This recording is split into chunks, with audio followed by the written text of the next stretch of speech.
Shalom, queridos!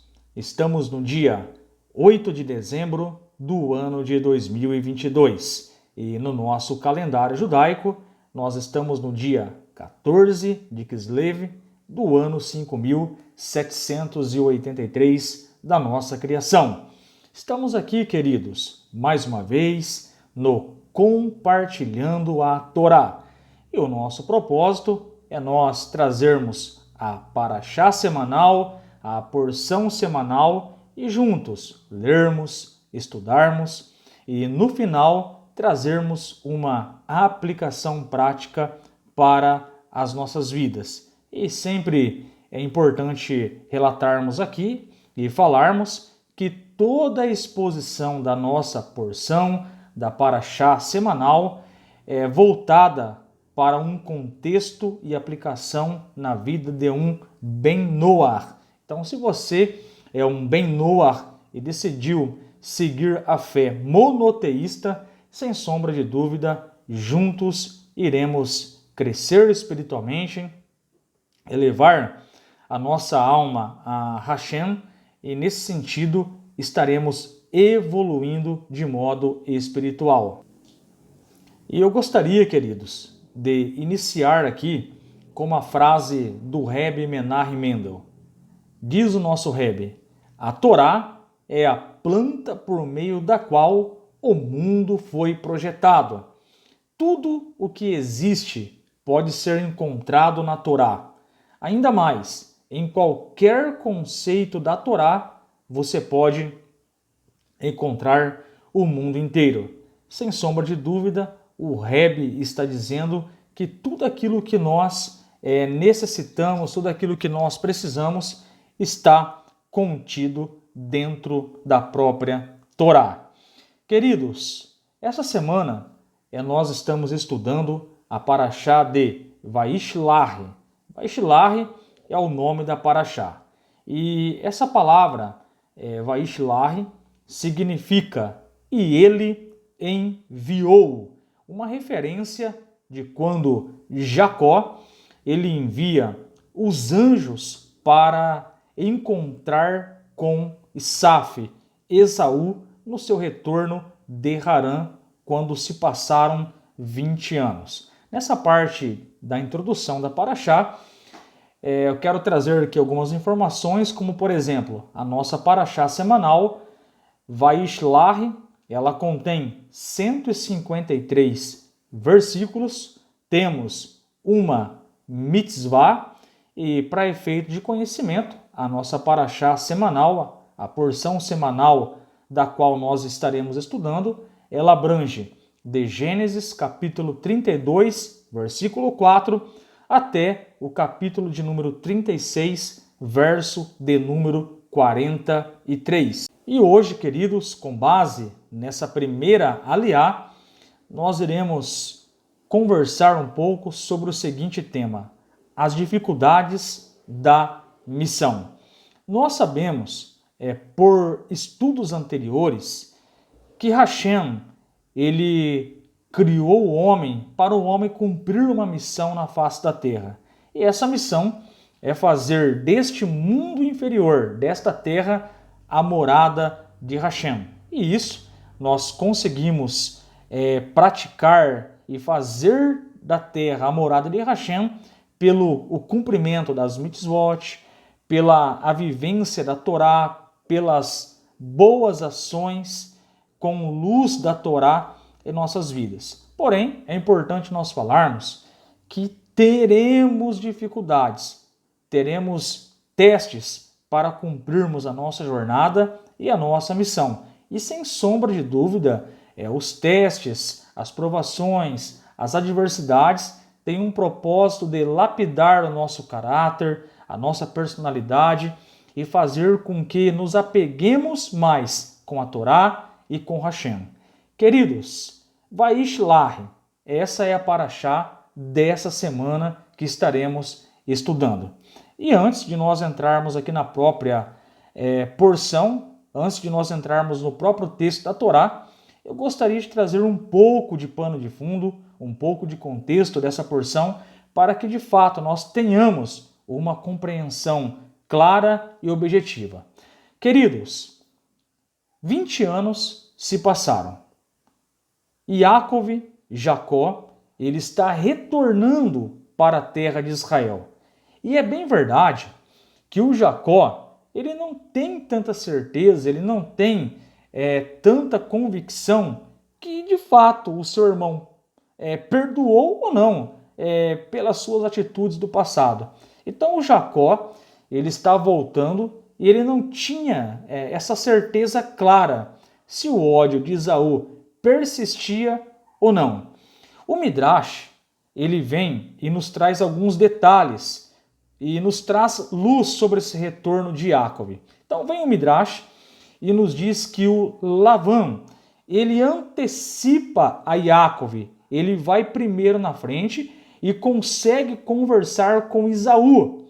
E o Midrash vem e nos diz que o Lavã, ele consegue, de uma forma pejorativa, denigrir a imagem do Iacov, chamando ele de ladrão e outros adjetivos. Então o Midrash vem e nos diz que, devido a essas falas do Lavã, a ira de Isaf, a ira de Esaú, aumentou ainda mais. E o Midrash vem e nos diz que o Isaf, o Esaú, ele recebe um despertamento para, de fato, matar o seu irmão Jacó, que está retornando depois de 20 anos. Então, resumindo, depois de 20 anos, o Esaú era a mesma pessoa. Estava com ódio do Jacó, queria matá-lo, queria vingança. Enfim, de tudo que nós aprendemos de Isaf, ele é a mesma pessoa, com os mesmos comportamentos, com os mesmos sentimentos. E, de fato, Jacó está correndo risco de vida, mesmo se passando 20 anos depois. Querido, enquanto essas coisas estão acontecendo nos bastidores, o Lavã está queimando a imagem do Jacó, o Iacov, nos informa a Torá, ele vem e se prepara para este encontro. Então vem a Torá e nos diz aqui em Bereshit, Gênesis capítulo 32, versículo 4, as seguintes palavras: Iacov enviou anjos à sua frente para seu irmão Isaf, para a terra de Seir, para os campos de Edom. Ele os instruiu para transmitir a seguinte mensagem, versículo de número 5. Mas vamos focar agora só no verso de número 4. Iacov enviou anjos à sua frente para seu irmão Isaf, para a terra de Seir, para os campos de Edom. Queridos, o Rumash, interpretando aqui este versículo, nos diz que o Iacov, ele não arriscou enviar mensageiros humanos para conversar com Isaf. Pois o Jacó, ele sabia que o Isaf, o Esaú, de fato ele era um assassino nato e, sem sombra de dúvida, ele iria matar esses mensageiros humanos. Então, o Rashi, ele vem e traz um complemento para nós sobre essa visão de Bereshit 32:4. O Rashi diz que a palavra aqui no hebraico, melahim, contida no verso de número 4, pode ser usado tanto para mensageiros humanos como para anjos, porque a própria Torá, ela diz aqui em Bereshit, capítulo de número 32, versículo 4, que a palavra que aparece aqui é melahim, mensageiros. Rashi diz, pode ser mensageiros humanos ou próprio anjos. Nesse caso, o Rashi, que é o maior interpretador da Torá, ele diz que de fato eram anjos. Então, quando nós lemos o versículo 4 em Gênesis 32, quando diz que o Jacó enviou anjos, melahim em hebraico, de fato, de acordo com as palavras do Rashi, Yaakov enviou anjos de verdade. E o Rashi cita o Midrash Bereshit Rabbah 75:4. Então, vem, queridos, tanto o Humash e o Midrash e traz uma luz para nós fantástica em cima do versículo 4. O Humash diz que o Yaakov, o Jacó, não enviou mensageiros humanos, com medo de Esaú matá-los. E o Rashi vem e interpreta para nós o versículo 4, dizendo: de fato, Jacó enviou anjos na frente para conversar com seu irmão Esaú. E entrando, queridos, um pouco mais nesse contexto de anjos, porque muitas pessoas estranham, mas como pode Jacó enviar anjos, conversar com Esaú? É possível ver anjos? Os patriarcas viram anjos? Então surge bastante questionamento em cima deste versículo 4 da Torá. Então vamos entrar um pouquinho mais a fundo nesse contexto dos anjos e compreendermos um pouco melhor. O Humash, ele diz que esses anjos, que o próprio Rashi afirmou que são anjos, o Humash ele esclarece para nós que esses anjos, eles assumiram, olha que interessante, a forma humana para cumprir essa missão. E a informação que nós temos é que o Esaú, ele não tinha o refinamento espiritual, queridos, para falar face a face com o anjo. Então, esses anjos assumiram a forma humana para encontrá-lo. Então, de fato, Jacó está voltando para a terra de Israel depois de 20 anos. Ele não tem certeza se o ódio do coração de Esaú permanece ou não. Nesse sentido, o Jacó ele envia não homens, mas mensageiros, segundo Rashi, anjos, e o Midrash diz que esses anjos, eles se transformaram, assumiram a forma humana, porque o Esaú não tinha condições espirituais de se deparar com um anjo celestial. Então essa é a informação que nós temos dentro do versículo de número 4. Então, vem o Midrash e diz que o Jacó, ele chama esses anjos e envia para Esaú. E aí surge a pergunta, é claro que nós estamos lidando aqui com um assunto espiritual, nós estamos vendo Yaakov, Jacó, o terceiro patriarca, conversando com anjos e mandando anjos na frente para averiguar e entregar um recado para o seu irmão Esaú. E sem sombra de dúvida, quando falamos de conversa, diálogo entre seres humanos e anjos, a pergunta que surge é essa: mas como pode? Anjos? E de fato, queridos, isso mesmo, quando nós lemos a Torá, no início das porções, nós percebemos que os patriarcas, de fato, eles tinham diálogo com os anjos. Podemos dizer que era a coisa mais normal os patriarcas conversarem com anjos.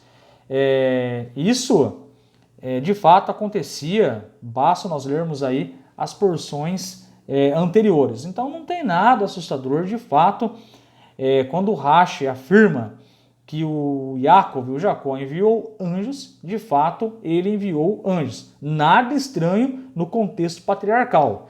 E isso é tão real que nós podemos ver a vida de Abraão. Por exemplo, quando nós lemos Bereshit capítulo 17, Gênesis capítulo 17, nós vamos perceber que o Abraão, ele recebeu 3 anjos na sua casa. Nós sabemos que um era o Miguel, o outro era o Gabriel e o terceiro era o Rafael. Então era uma coisa natural e normal os patriarcas conversarem com anjos. Por exemplo, quando a Agar, a serva do Abraão, estava ali no deserto, quem apareceu para ela? Anjos. Quando Eliezer ele foi buscar a esposa para Isaac, quem acompanhou ele nessa viagem? Anjos. Então não devemos olhar para o texto da Torá e ficarmos assustados. Como pode Jacó ordenar a anjos conversar direto com Esaú? E aí, com todo o esclarecimento do versículo 4, onde o Midrash diz que o Jacó não enviou seres humanos, porque se ele enviasse seres humanos, o Esaú iria matá-los, sem sombra de dúvida. Aí o Humash vem e diz que esses anjos assumiram forma humanas. E o Rashi vem e cumprimenta. De fato, Jacó enviou anjos. Então eu não vou brigar com o Rashi. Eu acredito nessa interpretação que, de fato, o que foi enviado foram os anjos. E aí, queridos, a Torá, ela vem e nos mostra que o Yaakov, ele vai instruir os anjos. Versículo 5 e versículo de número 6.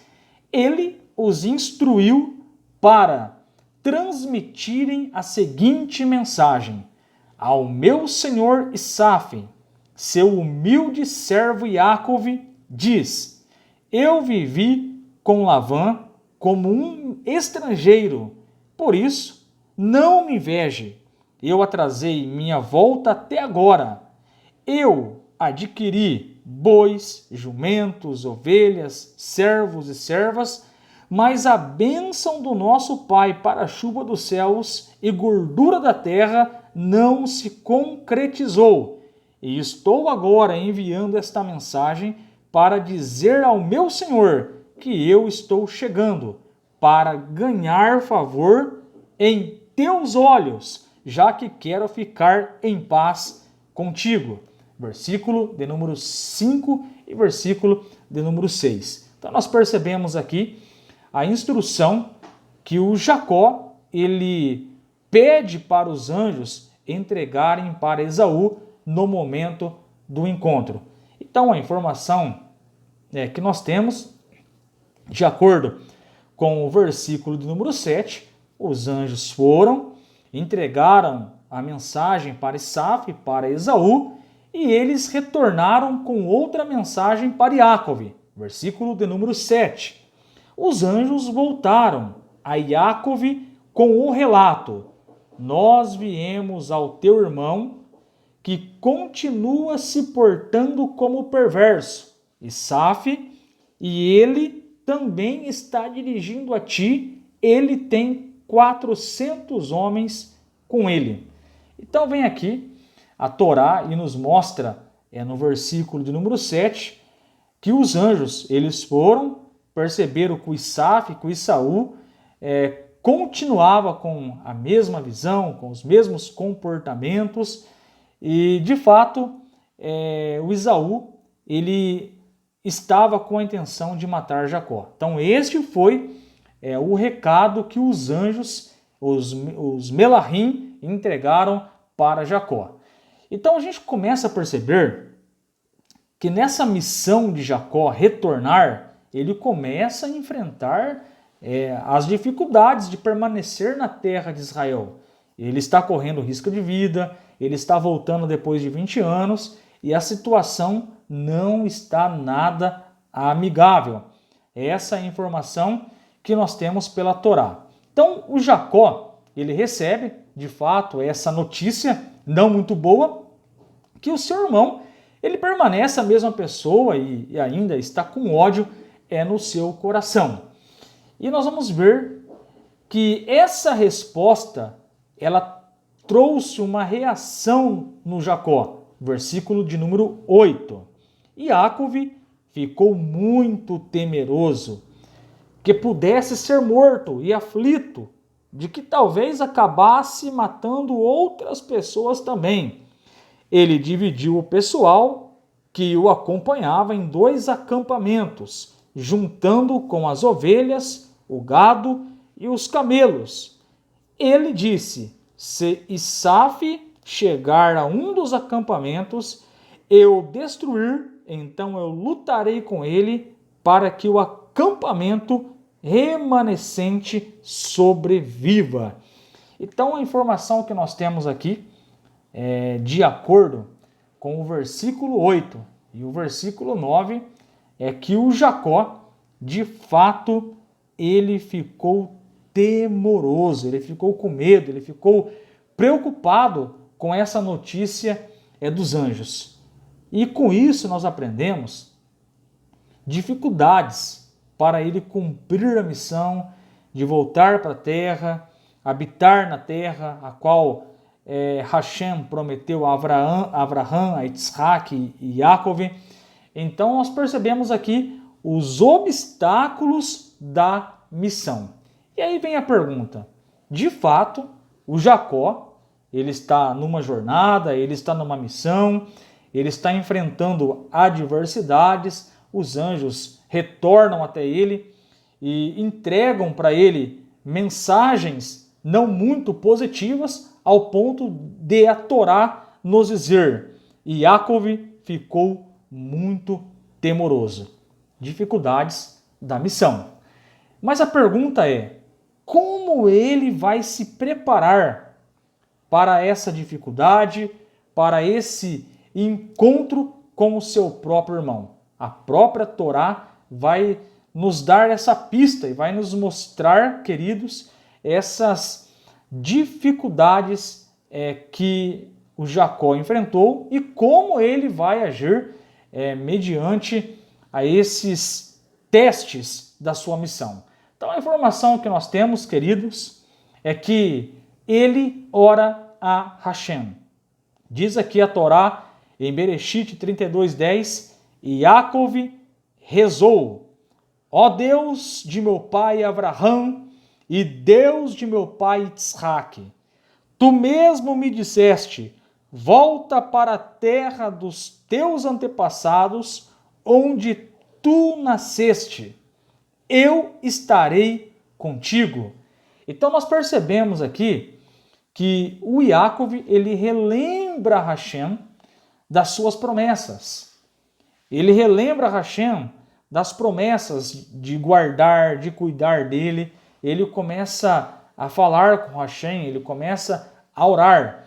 E essas promessas de Deus nós podemos ver na própria Torá, lá em Gênesis 28, versículo 13 ao 15, e em Gênesis 31, 3. Então quero ler Gênesis, um desses textos aqui, capítulo de número 31, versículo de número 3, e nós vamos perceber que o próprio Deus mandou ele retornar e que o cuidado, a proteção estava garantida. Então, mediante a essa dificuldade, a essas palavras que os anjos relataram para Jacó, o Jacó ele vai conversar com Deus. Então, no primeiro obstáculo, nos testes, nas dificuldades que nós passamos na nossa vida, na face da terra, passo de número 1, como lidar com as dificuldades? Falando com Hashem. Então, aqui em Gênesis 31, 3, olha o que diz a Torá. Deus disse a Jacó: volta para a terra de teus antepassados, para o lugar do teu nascimento, e eu estarei contigo. O próprio Deus falou para Jacó, quando ele estava lá em Harã, na casa de Labã: retorna, porque eu estarei contigo. E agora, nós percebemos aqui, queridos, que o Jacó, ele está mediante a uma dificuldade muito grande. Ele está numa missão e ele está com essas dificuldades agora. Ele está com medo e a primeira atitude que ele toma é conversar com Hashem.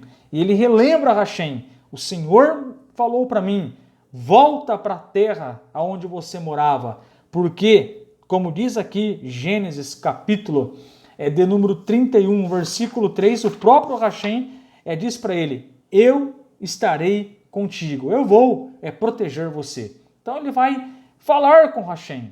Número 2, ele prepara um presente para o seu irmão Isaf, com a intenção de diminuir, apaguizar toda mágoa, toda ira. Ele toma ações bonitas, atitudes belas, de mandar presente para acalmar todo esse ódio, toda essa ira. E daqui nós aprendemos uma lição, que no momento de dificuldade, no momento das lutas, precisamos falar com Hashem, porém precisamos promover a paz externa e a paz interna para aprendermos a lidar com determinadas situações. Número 3, ele se prepara para a guerra. Então ele ora, ele prepara um presente, ele tenta apaguizar, ele tenta não usar a violência, porém nós aprendemos também que ele se prepara para a guerra. Nesse sentido, nós aprendemos que o Jacó, de fato, ele estava numa jornada, ele estava em uma missão e ele começa agora a enfrentar as dificuldades dessa missão.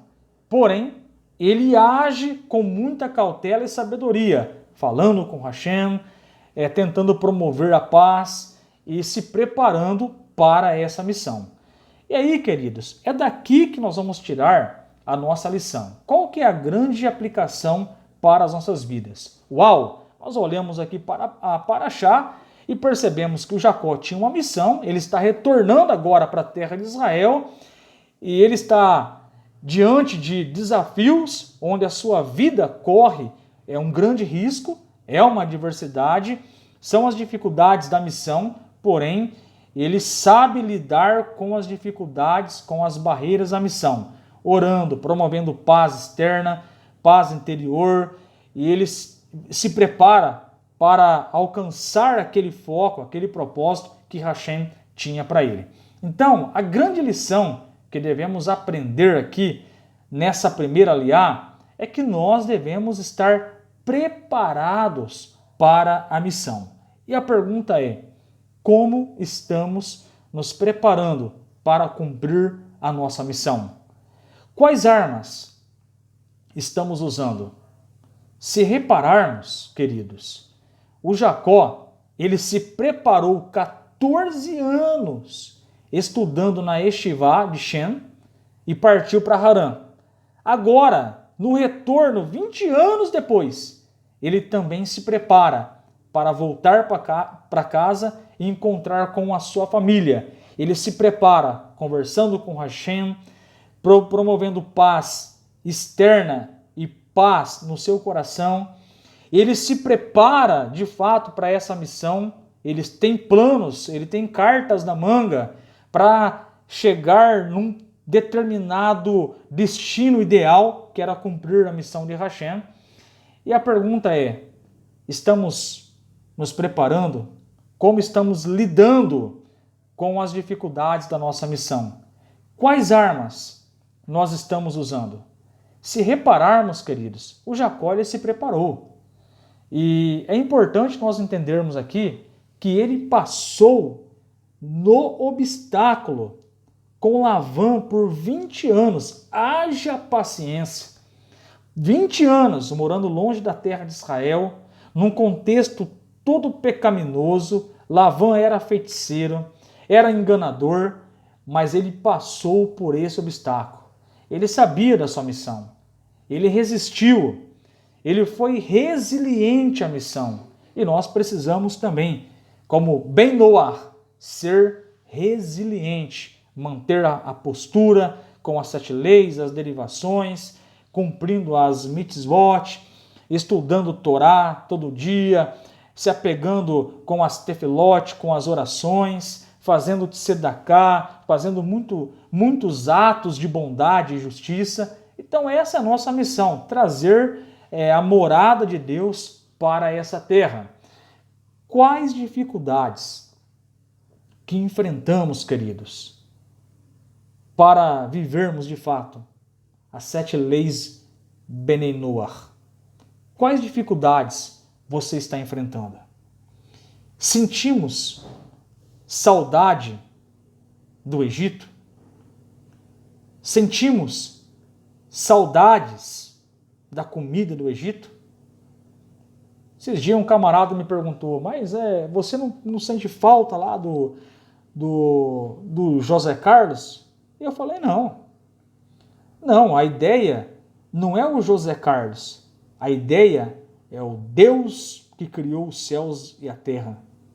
Eu não abandonei Deus.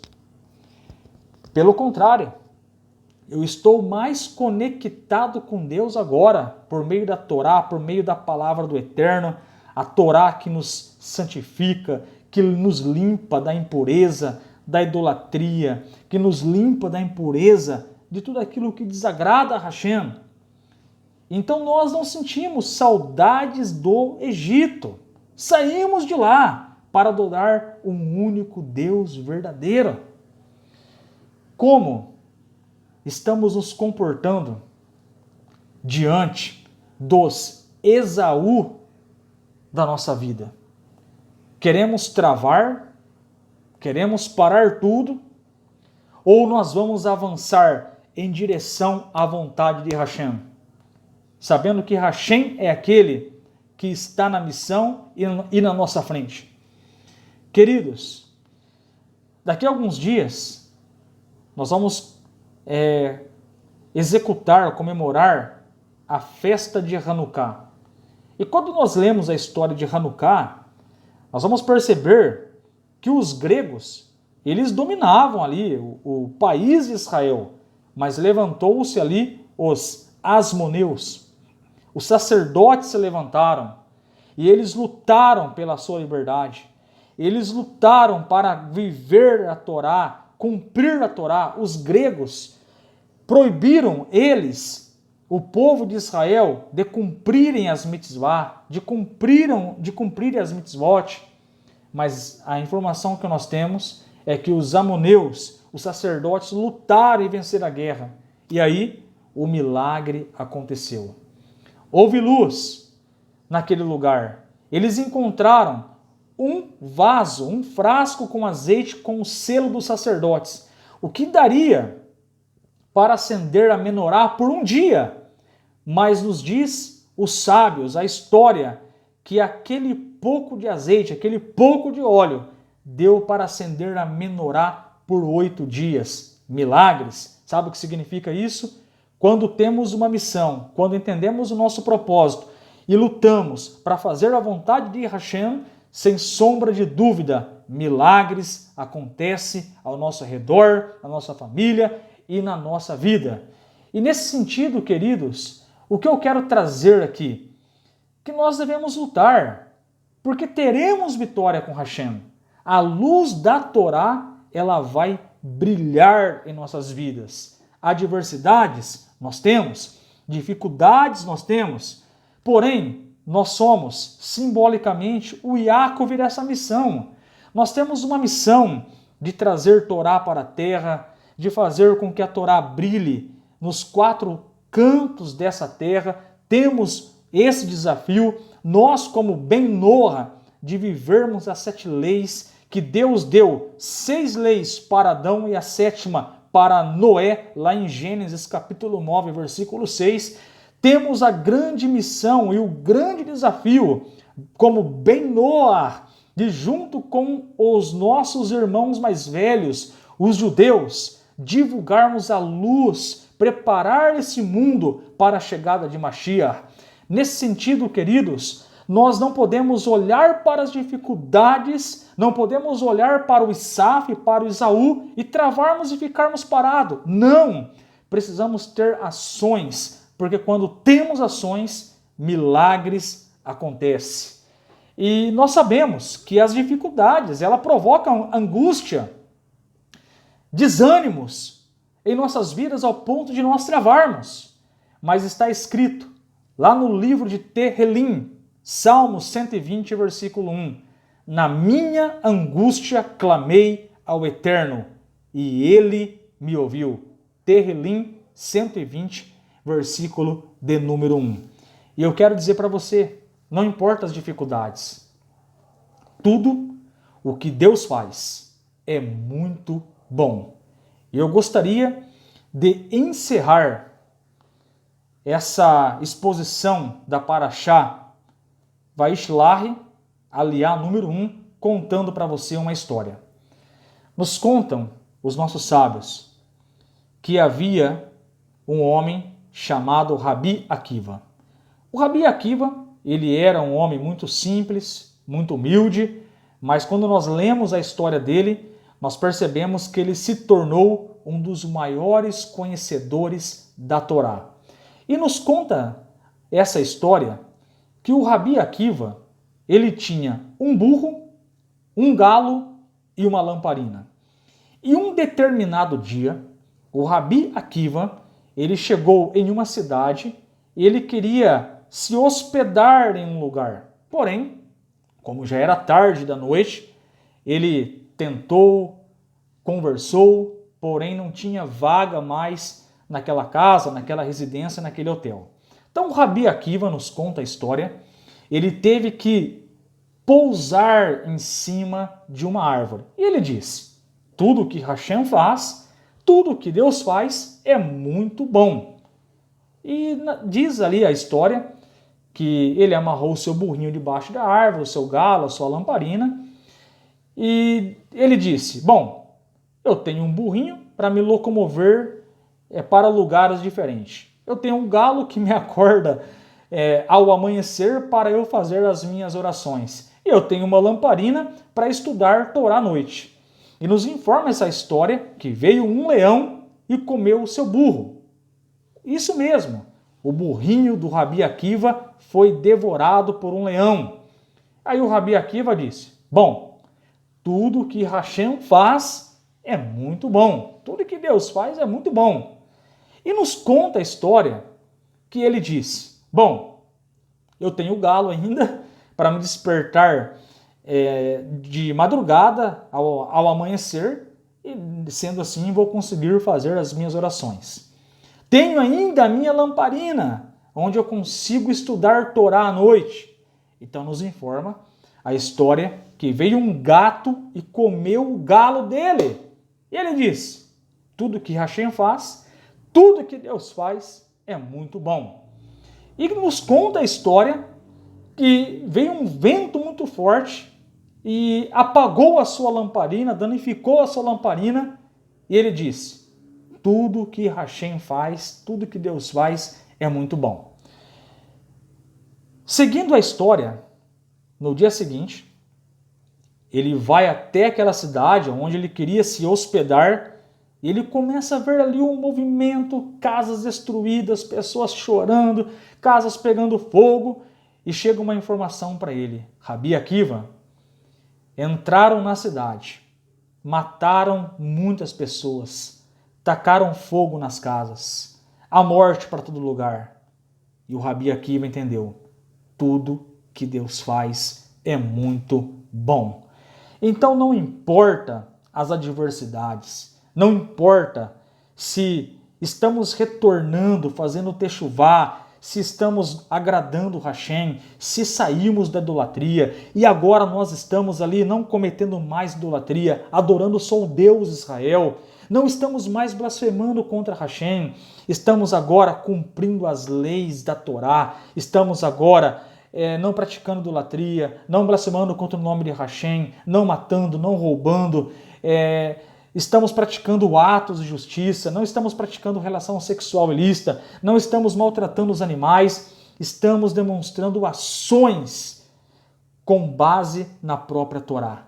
Então, não desanime.